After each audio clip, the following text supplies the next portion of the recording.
하나님의 위로와 하나님의 축복이 여러분들 가운데 함께 하시기를 주님의 이름으로 축원합니다. 지금 여기 28장도 그렇고 29장도 그렇고요.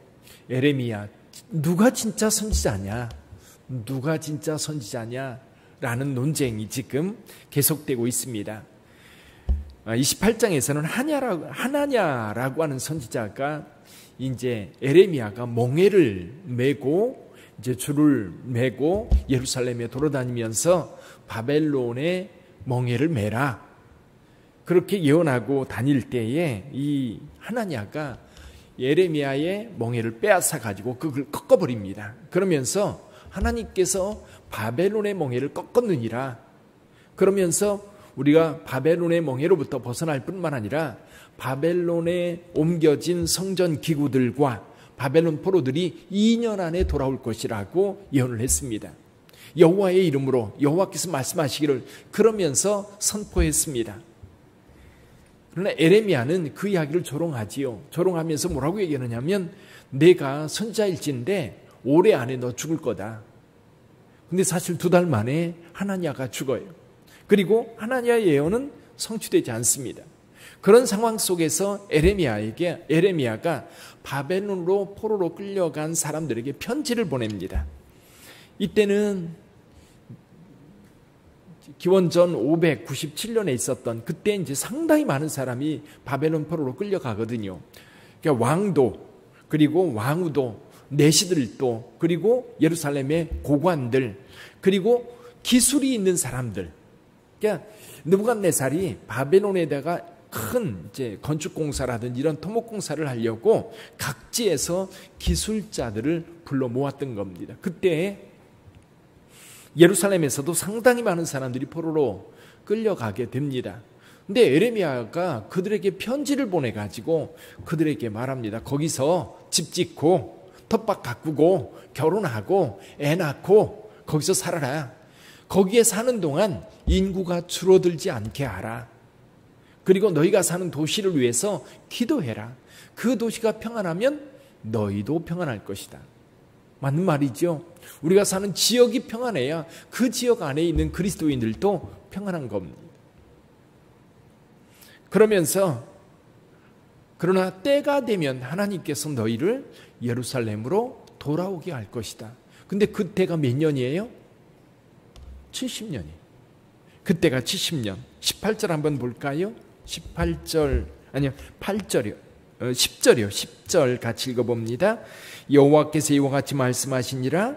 바벨론에서 70년이 차면 내가 너희를 돌보고 나의 선한 말을 너희에게 성취하여 너희를 이곳으로 돌아오게 하리라. 아멘. 자, 70년이라고 하는 세월 깁니다. 상당히 긴 세월이에요. 저도 70년을 못 살았거든요. 생각해보면 지금까지 60여 년 긴 세월입니다. 길면 긴 세월인데, 그런데 이 바벨론 포로로 잡혀간 사람들도 그렇고 지금 예루살렘에 바벨론의 지배를 받고 있는 사람들도 그렇고 70년은 말도 안 된다는 거지요. 그러니까 하나냐가 그 조급해하는 유다 사람들에게 뭐라고 얘기해요? 2년 내에 돌아오게 하겠다. 그러나 에레미야는 분명히 말합니다. 하나님께서 2년이 아니라 70년이라는 거예요. 근데 지금 편지를 예루살렘에서 이 바벨론으로 보냈는데 이 바벨론에 있는 사람들, 그 사람들이 에레미야 선지자가 예언한 것들이 잘못되었다고 그를 어떻게 하라고 다시 편지를 보내는 내용이 후반부에 기록이 되어 있습니다.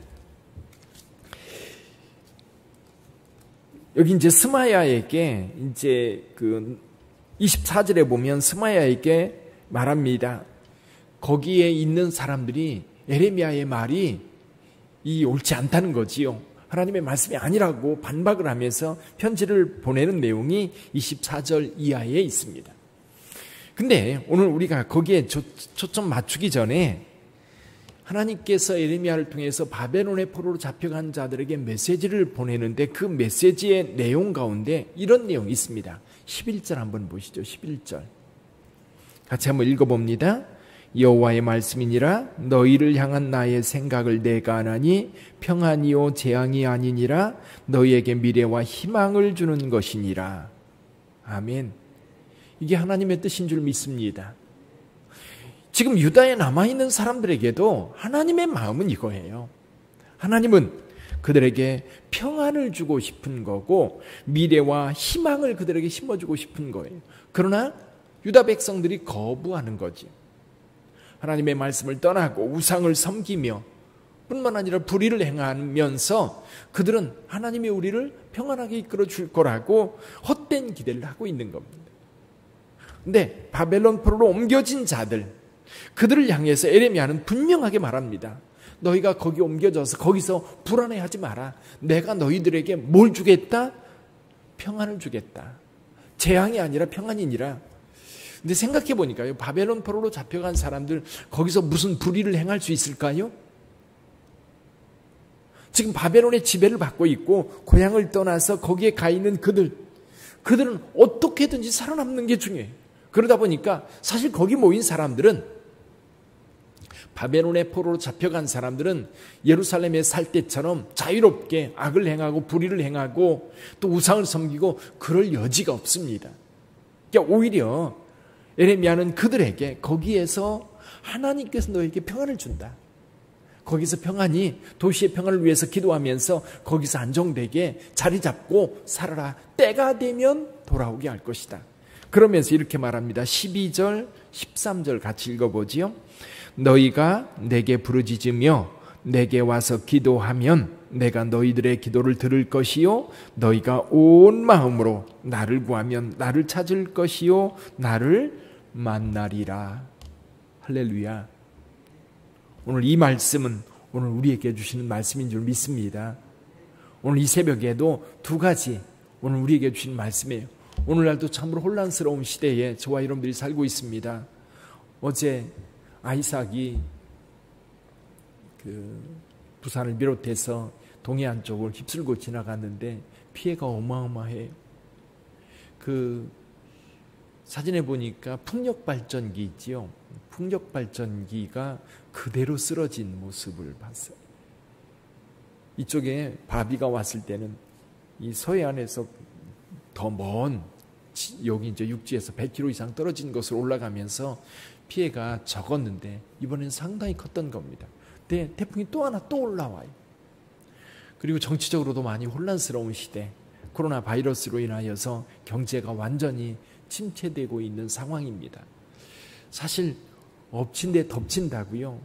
굉장히 어려운 상황 속에 저와 여러분들이 있습니다. 거기에 정치적인 혼란까지 여러 가지 것들이 가중되면서 많이 무거워요. 근데 주님의 메시지는 분명합니다. 여기 11절에서 말씀하고 있는 것처럼 너희를 향한 나의 생각을 내가 하나니 평안이요 재앙이 아니니라. 우리 하나님께서 저와 여러분들에게 미래와 희망을 주는 것이 하나님의 뜻인 줄 믿습니다. 이럴 때일수록 우리는 하나님 앞에 가까이 나가서 하나님 앞에 기도해야 돼. 너희가 내게 부르짖으며 내게 와서 기도하면 내가 너희들의 기도를 들을 것이요 너희가 온 마음으로 나를 구하면 나를 찾을 것이요 나를 만나리라. 사랑하는 성도 여러분, 어려운 시대일수록 여러분 하나님을 가까이 해야 됩니다. 우리가 붙잡을 것은 오직 하나님뿐이에요. 오늘 우리 시대에 무엇을 붙잡을 거예요? 정치를 붙잡을 겁니까? 교육을 붙잡을 겁니까? 아니면 돈을 붙잡을 겁니까? 혼란스러운 시대일수록 우리 하나님을 전적으로 의지하는 저와 여러분들이 되기를 바랍니다. 특히 여러분, 우리의 기도가 이 나라를 살리는 줄 믿습니다. 깨어 기도하십시오. 기도는 우리의 영혼을 살게 할 뿐만 아니라 나를 살게 하고 우리 가족을 살게 하고 나라와 민족을 살게 하는 것이 기도예요.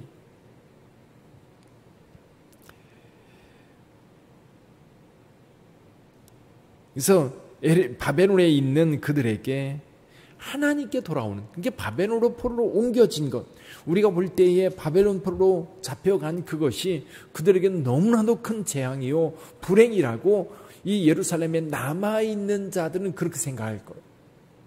근데 실제로 하나님께서 말씀하셨던 것처럼 바벨론 포로로 잡혀간 그것이 그들에게 복인 거예요.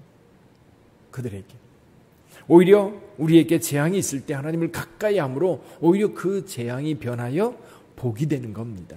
그 환난이 오히려 우리에게는 득이 되는 거예요. 그래서 가끔은 저와 여러분들에게 재난이 우리를 힘들게 하고 어렵게 하지만 영적으로 우리를 깨우치고 우리를 새롭게 하나님 앞에 서는 계기가 되게 합니다. 어쩌면 코로나 바이러스로 인하여 우리가 대면 예배를 비대면 예배, 그 비대면 예배라고 하는 것은 사실 어디에도 없습니다. 이제 바이러스 때문에 비대면 예배라는 말이 생기고 그리고 온라인 예배라는 것이 보편화되는 그런 상황인데 오히려 이럴 때에 예배의 소중함을 다시 한번 깨닫게 되고요.